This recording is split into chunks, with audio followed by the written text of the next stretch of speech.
North Sidra ফার্মের ভিতরে একটা কাতারি মিউজিয়াম আছে। অনেক পুরানো পুরানো জিনিস এটা ওখানে রাখা আছে। এটা বেশ প্রসিদ্ধি লাভ করছে এবং বাচ্চাদের জন্য তো মেনলি এই নর্থ সিদরা ফার্ম তৈরি করছে একজন কাতারি। তার উদ্দেশ্য হচ্ছে যে বাচ্চাদের শিক্ষামূলক।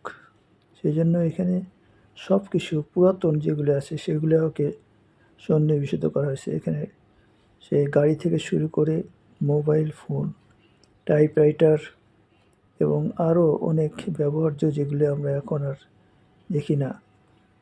এই যে পিয়ানো সেট বা এই জাতীয় যত ইনস্ট্রুমেন্টাল যা কিছু আছে, টাইপরাইটার, তো এইগুলা তাদেরকে শিক্ষামূলক হিসাবে এই মিউজিয়ামটা তৈরি করছে এবং প্রচুর লোকের সমাগম হয় এবং বাচ্চারা আসে।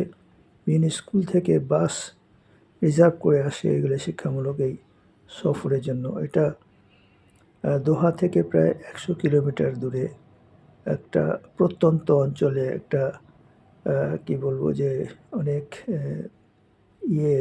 বালুময় একটা মরুভূমির মধ্যে এটা তৈরি করা হয়েছে। কিন্তু আসার পরে এটা দৃষ্টিনন্দন অনেক কিছুই আছে।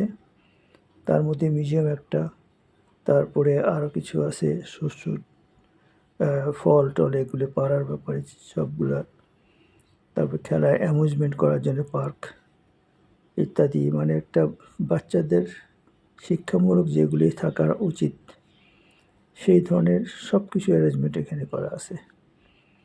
এই যে গাড়িগুলো দেখাচ্ছে পুরানো মডেলের, এখন সেগুলি আর চলে না। এখন লেটেস্ট মডেলের মধ্যে এগুলি বিলীন হয়ে গেছে, হারিয়ে গেছে। সেগুলি বাচ্চাদেরকে শেখাবার জন্য করা হয়েছে।